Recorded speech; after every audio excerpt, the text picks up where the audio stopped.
Okay, so now we have discussed the gradient descent concept, right? So basically, okay, here, okay, is the implementation detail, okay, to compute gradient of the cost function, okay. We know the cost function is pretty much like what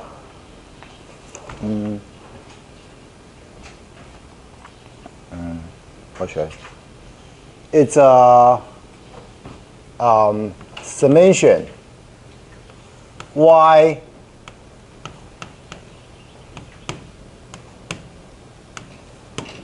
square divided by n, right? So because it's remember, like here we are assuming we have like multiple features, okay? So this yi hat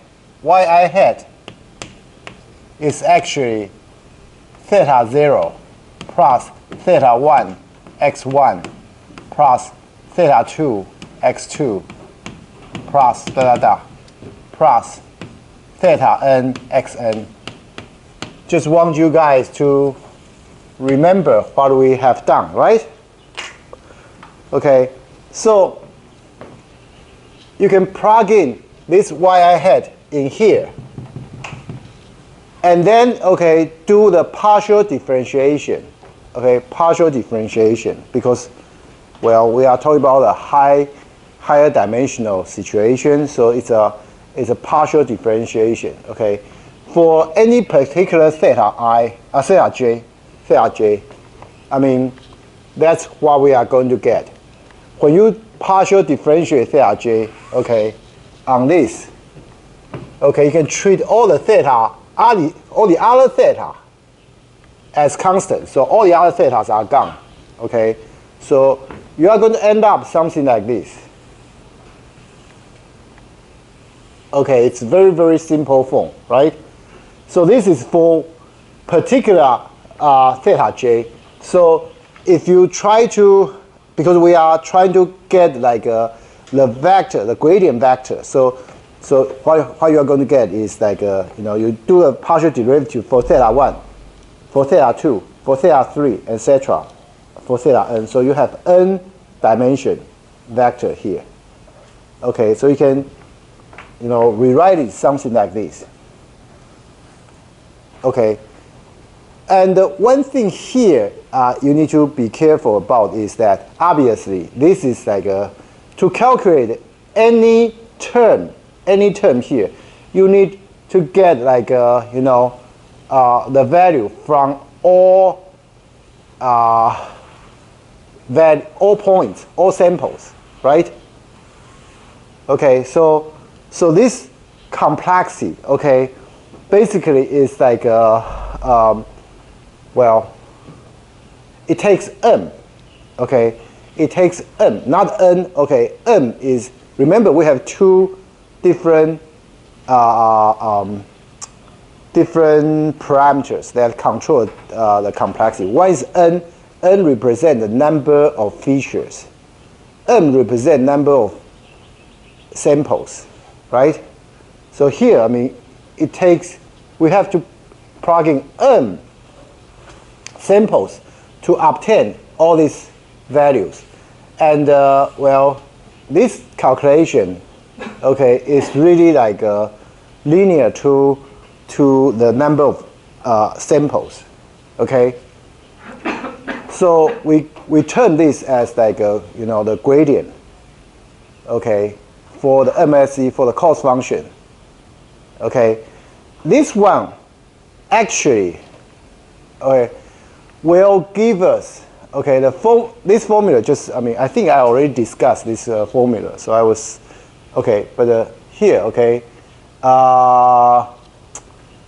so the algorithm, okay, as I said, like it will require you to consider all the samples, okay, to compute one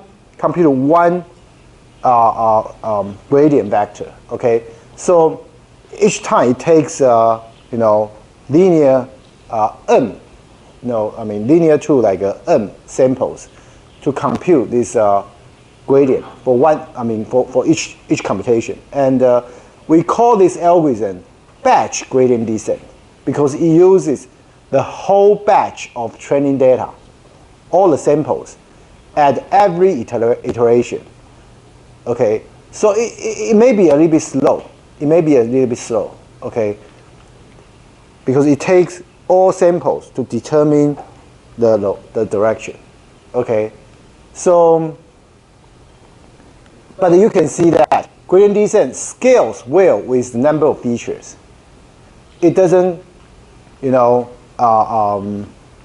care that much to number of features. Okay, training a linear regression model when there are hundreds or thousands of features is much faster with gradient descent than using, for example, normal equation, okay, which takes as bad as n cubed high complexity. Okay, so you can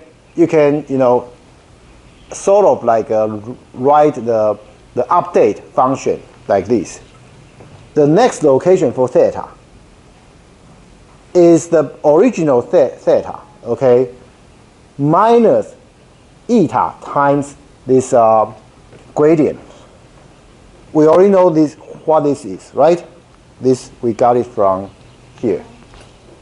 Okay, and eta is the learning rate.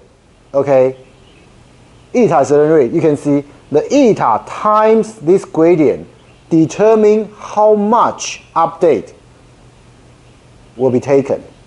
Okay, and it is a minus. Okay, why? Because this gradient normally indicate the direction to go up. But now we want the direction to go down, right? So we have to, basically just point to the opposite direction. That must be the direction to go down. Okay? So this is the very, very fundamental function for gradient descent. Okay? So this is like a very simple implementation of gradient descent. Okay, I will not go into detail for the programming. I think this is a very simple Python code. Okay, basically direct translate this equation into a loop. That's it. Okay, but in this loop, we set the number of iterations to be 1,000. Okay. And we try to, the learning rate is 0.1, and we try to give like a random starting point, and then we do this iteration, to do this iteratively for 1,000 times. And at the end, the theta 0 and the theta 1 is like this. If you still remember, okay, where is it? What is the value we got for a normal equation? This one, right? And the value we got for the scikit-learn function is also like this. And the value we got for the gradient descent pretty much is the same. Okay, it's the same. Okay, so which is nice. Okay, think about this. Okay, as I told you. Okay, this thing, this step takes like about m, order of m. Okay, and you do this iterative for 1,000 times. Well, the iteration step is a little bit high, but well, it's a fixed value, so it doesn't change the fact that this algorithm is linear to the number of samples. Okay, so which is nice. Okay, any question? No. Okay. So this shows you the iteration, okay, of this gradient descent. And remember, I told you the learning rate matters, right? Okay, so here, okay, on the left-hand side, is the situation where you have a smaller learning rate, which is 0.02. I mean, in the program, we are using 0.1. Okay, so this 0.1 learning rate actually gives us a very good convergence speed. Okay, but if you set it to be 5 times smaller, you are going to have a much slower convergence. Okay. Oh, the red line indicates the initial value for the theta. Remember, we randomly initialize the theta value. Okay, so the random initialization, we assume the same random initialization for 3 different learning rate. Okay, and this one will just give us a slow convergence. This one is good. Okay, but this one, if you set the eta, okay, learning rate to be too big, okay, 5 times bigger, what happens is that originally is here, and then it goes to here, and then it switches to here, and then, as remember I told you, like it's going to, oscillating, okay, oscillating. I mean between, back and forth, going back and forth, and it's not going to converge. It's actually going to diverge. Okay, when you have when you set the learning rate too big. Okay. So here, I already explained. Okay, these 3 figures. Okay, but here, one last thing to mention. Okay, to find a good learning rate. Okay, how do we find a good learning rate? Okay, one way to do it is to use the grid search. Basically, just say okay. Say like 0.1, 0.2, 0.3, 0.4, 0.5. You can try different values and see which one works better for you. Okay, but you may want to limit the number of iterations. So when you try the grid search, maybe for each value you only set the iteration to be maybe 50. Okay, or like even like lower than 50. Okay, basically you just want to see like if it looks like it's going to converge or not. If it doesn't converge, okay, it goes like the result, if the result is very jumpy, then you know this is not this learning rate may be too big. Okay, so you don't need to really like set a very large number of iterations when you do the grid search. Okay, so you just want to eliminate models that take too long to converge. Okay, so that's pretty much like how you find the learning rate. There are other approach to find a good learning rate, and we are going to, which are better than grid search, but we are going to discuss those in the next chapter. Okay, in the next chapter. As for number of iterations, okay, if it's too slow, okay, if it's too low, okay, the number of iterations is too low, so you may not be able to reach the optimal solution. Okay, the always stop before it finds the optimal solution. But if the number of iteration is too high, then you pretty much waste the time waiting for the result. Okay, because like maybe if you set it to be like 10,000, maybe after the first 100, the next 9,900 will pretty much give you the same result anyway. Okay, so you are going to just wait there and waste your time. Okay, a simple solution is set a very large number of iterations, but to interrupt it when the gradient vector becomes very small. Okay, so this is a kind of like adaptive approach. Okay, when the norm okay, remember the gradient is a vector, right? So what we are caring about is the size of this vector. So we are checking the norm of this gradient vector. Okay, if it's smaller than a tiny value, we set it to be epsilon. Okay, we call this value as a tolerance.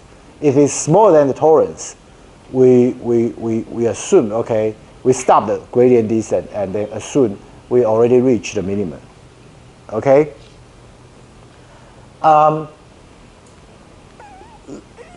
This approach is actually sometimes, okay, in the later part, we are going to talk about a more, what should I say, a more complete version of this. Let me put it this way, okay, a more complete version of this is called like a early stop, okay, early stop. And we are going to discuss this again, in the next chapter, okay, not this one, okay. But the idea is pretty much just like this. If after a couple of the iteration, you don't see much improvement for the performance of the model, you can pretty much stop this training process. This is like what we call early stop, but the similar idea is already mentioned here, okay. So when the cost function is convex and the slope does not change abruptly, okay, such as the case of MSE, right? So batch gradient descent with a fixed learning rate eventually will converge to optimal solution, but it may take a while, okay? Actually, a study shows that, okay, it can take, big O 1 over epsilon iterations to reach the optimal solution, okay, within a range of this epsilon, okay, which is called tolerance, right? And so based on this observation, say if you want to set a smaller epsilon, okay, say you want your optimal solution to be more accurate, so you set this epsilon from original epsilon to epsilon divided by 10, then you will expect, okay, it will take 10 times longer, 10 times like a number of iterations to give you that accuracy. Okay, so this one just tell you, there's a trade-off between the accuracy and the amount of time it takes, okay, obviously. So, in the previous slide, I already talked about batch gradient descent. It basically utilized the whole sample data to determine the gradient vector, right? So now, okay, what about, because of it takes the whole sample data to determine the gradient vector. So each iteration, it may take a long time, right? So what about if for each iteration, we just randomly pick one value, one instance from the sample to determine the gradient. Okay, we could do that, right? Basically, okay, here in this equation, okay, it tells you that we need to use all n value, right? But it doesn't, restrict us from just using one value, right? We just assume n to be 1. We just randomly pick one one xi and yi. That's it. That's it. Okay. So we can basically plug in the same function here to determine the gradient vector. Okay. So if you use only one if you use like as I say, like the batch gradient descent, because each iteration take too much time. So another extreme, we just take one instance to determine the gradient vector. Okay, so this algorithm, okay, will run much faster, right? Because each iteration it only take constant time. Okay, and it also may make it possible to train on huge training set. Why? Because if we need to compute like a gradient based on the whole training set, there are situations, that the training set is so huge that you cannot load the whole training set to the computer memory.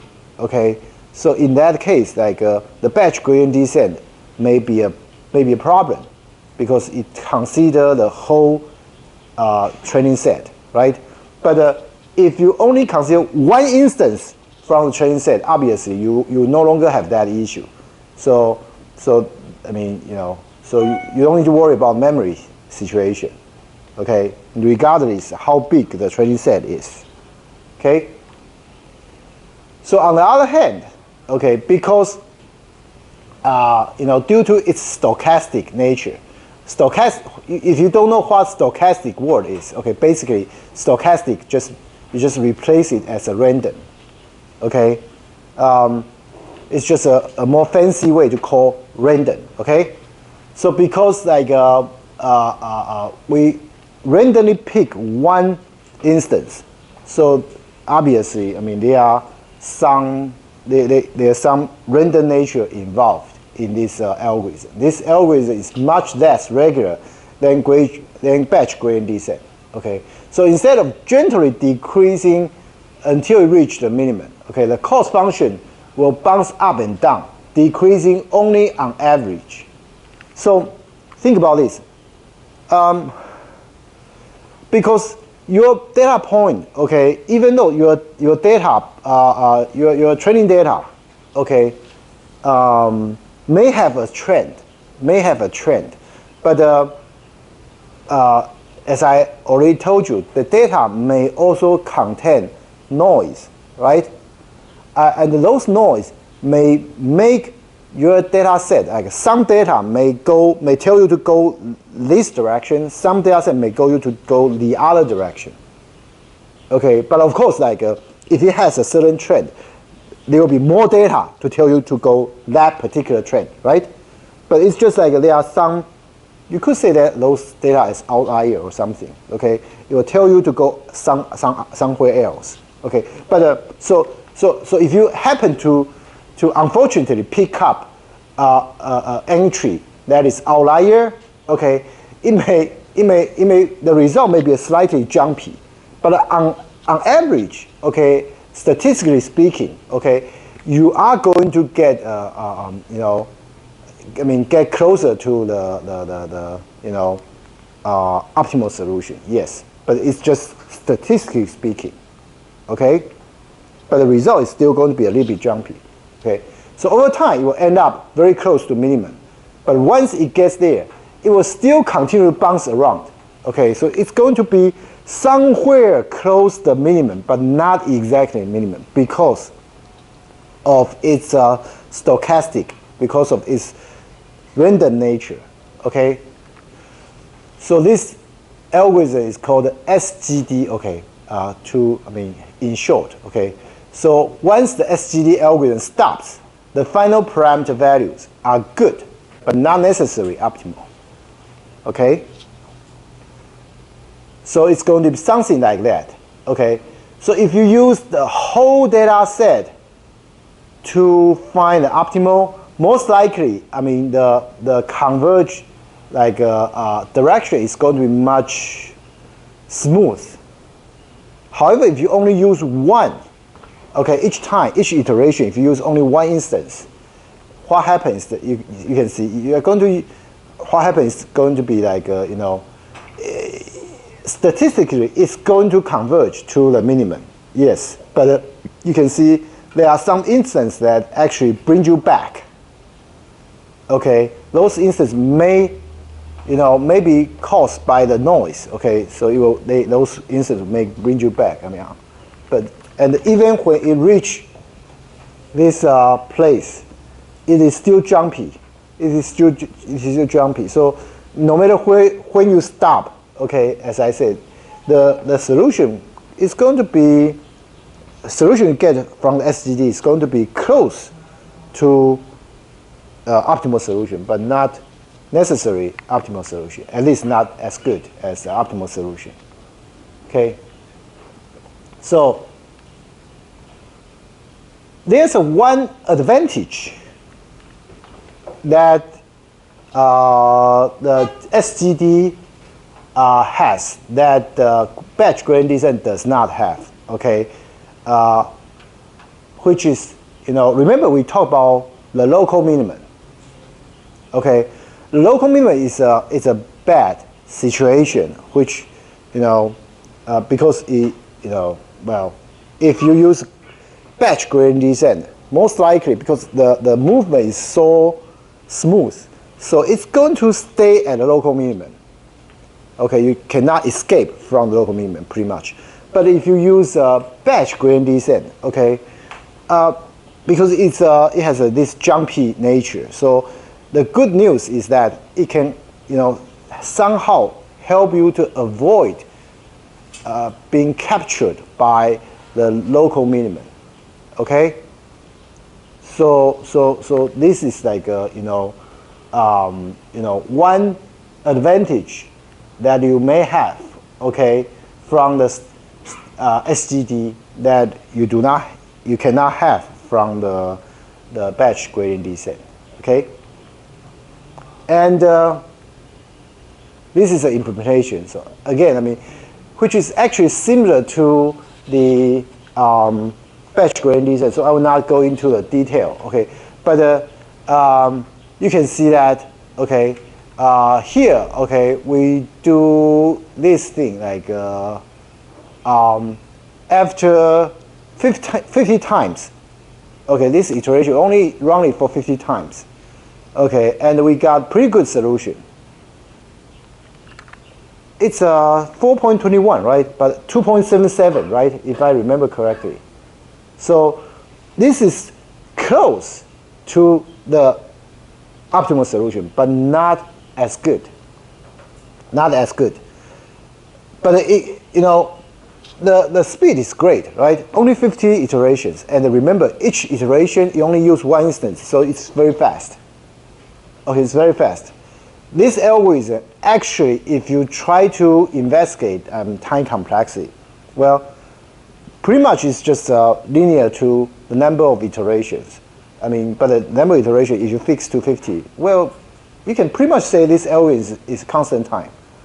Okay, so it is fast, it's quick. Okay, but it gives you good solution. But as I said, this is not the optimal solution. Okay, because if you compare with the optimal solution, this is not exactly like that. But even if you run this for 1,000 times, unfortunately, it doesn't give you any solution better than something like this, because it's going to be jumpy around the optimal solution anyway. So yeah, we only use 50 iteration and we get this, which is pretty nice. But if you want to improve this one, let's say I want 10,000 iteration, and I want a better solution than this one. Unfortunately, this algorithm doesn't give you that. Okay. Oh, by the way, okay.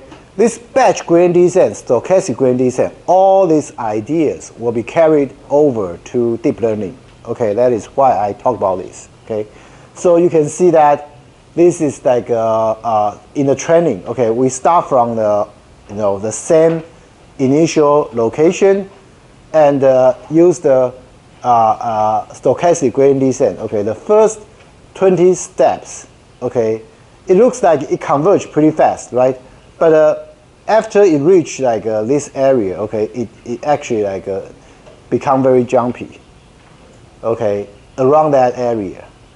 Okay, so that's the nature of SGD. Okay, so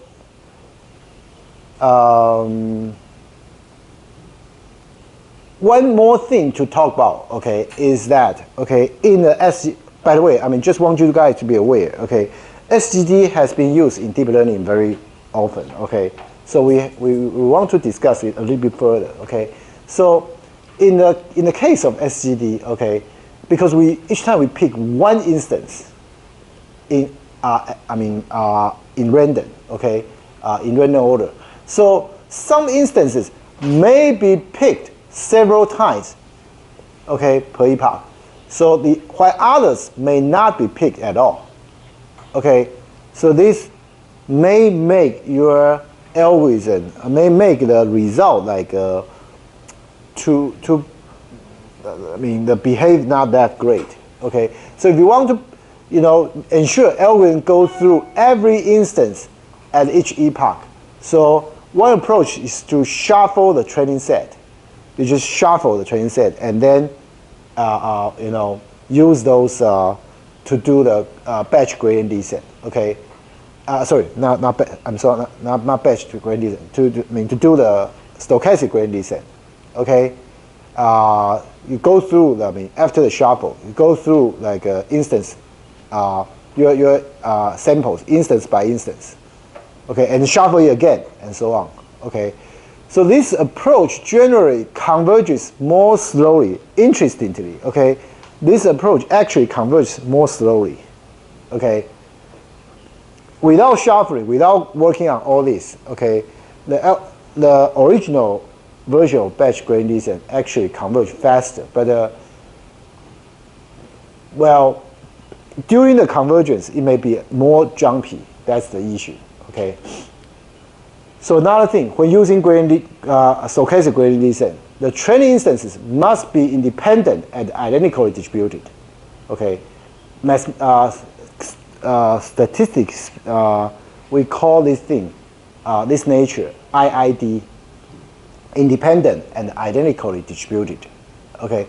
To ensure the parameters get pooled toward a global optimum on average, okay. So one way to ensure that is that before you run your gradient descent, okay, you shuffle the instance, okay, during the training, okay. So this approach ensure, okay, the data you use has this ID nature, okay, very simple. Just do a shuffling, okay. If you do not shuffle the instances, what happens? Okay, if the instances are sorted by label, say like you order. I know one question in like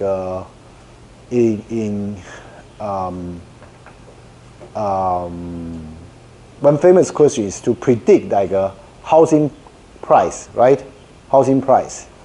If you try to like order the housing price in the training set, the order the training set in the ascending order or descending or whatever, okay, in the order of their house price. Okay, then you label you order the data based on the label, okay, the cost, okay, housing price. Then you use that, okay, in your SGD. The SGD will start by optimizing for one label and then the next and so on. So what happens is that SGD behavior will not settle close to a global minimum. So this is very important, okay? You want to make sure, okay, that each instance you pick for SGD is selected randomly, okay? If it doesn't have that nature, okay, the result may be bad, pretty bad. Okay, so this is like how you optimize, how you implement the SGD, but really you don't need to write a program for SGD. Sorry, we already have like a program written, for SGD previously, okay, here. But here we just want to tell you that, okay, actually scikit-learn has a class called SGD regressor, which pretty much does the same thing. You just use that, use the import SGD regressor, and then set up like I mean, for example, you want the iteration to be 1000, the tolerance, the epsilon, okay, you want to set like to be 10 to the power of -3, and the penalty to be none. Okay, this one is related to the tolerance. Okay, and the eta 0. This is the learning rate. Okay, so we set it to be 0.1, which is the same as the previous one. Okay, so and then you just call the fit method and on the data set, and you are going to get well, this one. Obviously, this is, as I say, I mean, because this is stochastic gradient descent, so every time you get you have the result. The result may be good, but not exactly optimal.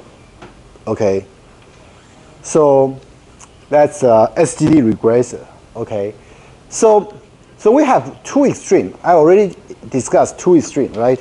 One is batch gradient descent, okay, which use the whole data set, okay, whole training set to determine the gradient vector. Okay, the other direction is each iteration you only use one random instance from the training set to determine the gradient vector. So, we a lot of us want to do it like somewhere in the middle, right? Okay, so somewhere in the middle there's a mini batch gradient descent. What is mini batch gradient descent?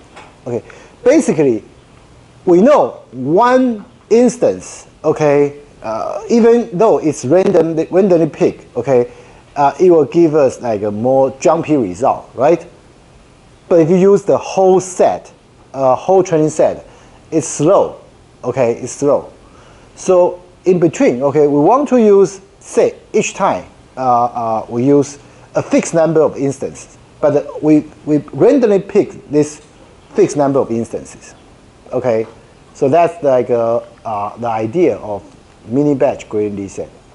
So at each step, so instead of computing the gradient based on a full training set, okay, or based on just one instance, okay, we will, so mini batch gradient descent computes the gradients on small random sets of instances. We call these small sets as mini batches, okay. And the main advantage of mini batch gradient descent over stochastic gradient descent is that you can get a performance boost from hardware optimization of matrix operations. Because if you look at this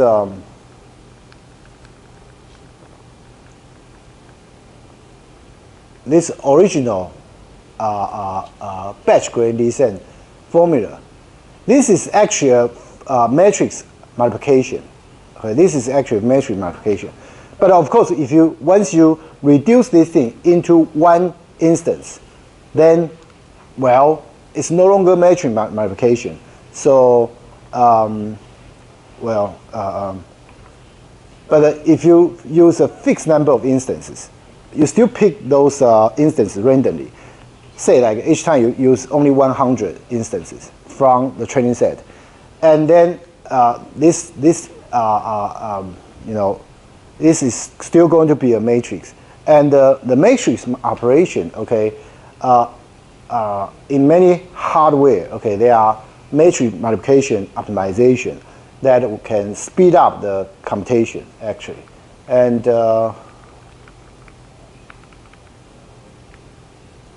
additionally, okay, it's more stable than the stochastic gradient descent, okay. So there are also pros and cons, okay. The algorithm's progress in parameter space is less erratic, as I said, it's more stable, okay. Not as stable as batch gradient descent. See, somewhere in between these two extremes, okay. Especially with a fairly large mini batches, okay. So as a result, mini-batch gradient descent will end up working around a bit closer to the minimum than SGD. So which is nice, right? Because eventually, if you want the result to be closer to the optimal, okay, then one compromise, solution you can use is maybe the mini-batch gradient descent, okay. So on the other hand, it may be harder to escape from local minima, okay, because one special advantage that comes with the stochastic gradient descent is it has the ability to escape local minimum. But now, once you use mini-batch gradient descent, it is less likely to escape from local minimum. Okay, so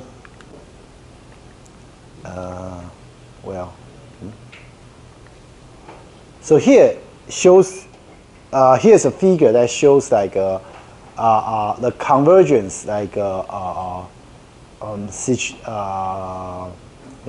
convergence of these three different approach. Okay, you can see batch gradient descent is shown, which is shown by blue line. It is very stable. Okay, it goes this direction, and then it's probably more like an elongated ball situation. So it goes this direction and then have a small turn, and then toward I think the optimal solution is somewhere here. So this it pretty much goes to the minimum. Okay, very stably. Okay, and the stochastic gradient descent is shown, which is shown in red color. You can see it's very jumpy. Even when it reaches the area that is the optimal, it is still going back and forth near this area. Okay, and the third one is mini-batch, which is shown in green color. So you can see it is still jumpy a little bit, but statistically that it is not as jumpy as stochastic gradient descent, especially if you look at the situation when it reach the area of the optimal solution. Okay, it is much concentrated here than the stochastic gradient descent. Okay, so basically this figure shows you the nature of these three algorithms. Okay, to be honest with you, like batch gradient descent does not get used in the deep learning that much. We use mini-batch gradient descent and the stochastic gradient descent like more often. Okay, it is because like in deep learning we have a lot of training set. Okay, if your training set is not large enough, you actually shouldn't consider deep learning anyway.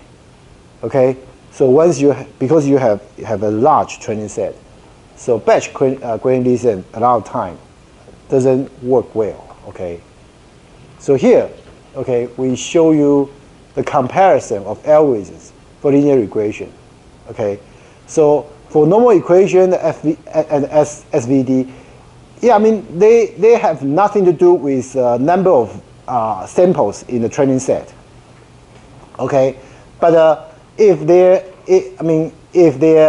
are many features, if the n is large, then normal equation SVD are slow. Okay, we know that. Okay, and but for the batch gradient descent, it has nothing to do with number of features. But if you have a lot of training instances, it's going to be slow. Okay, and if you use a stochastic gradient descent or mini-batch gradient descent, okay, then no matter how large your feature is or how many training instances you have in the training set, okay, your algorithm will both be very big, very fast, and but they are, in gradient descent, no matter you are talking about batch, stochastic, or mini-batch gradient descent, okay, you have some parameters to decide. Okay, for example, like a number of instances in a batch, okay, or like a learning rate, those type of like hyperparameters. We call them hyperparameters that you need to consider. For normal equation SVD, you don't have that. Okay, So that's about it for all different linear regression algorithms. Okay. Again, I just want to remind you. Okay, the reason I cover this is to tell you the idea of gradient descent. Okay, so then the next one I'm going to introduce is the polynomial regression. Okay, again, the reason to talk about this is really not about polynomial regression, even though we are going to talk about polynomial regression, but really the intention, okay, the intention behind this is to tell you the overfitting, underfitting, and those concepts and learning curve, all those things. Okay, so let's take 10 minutes break. When we come back, we are going to talk about this later. Okay, in our next class.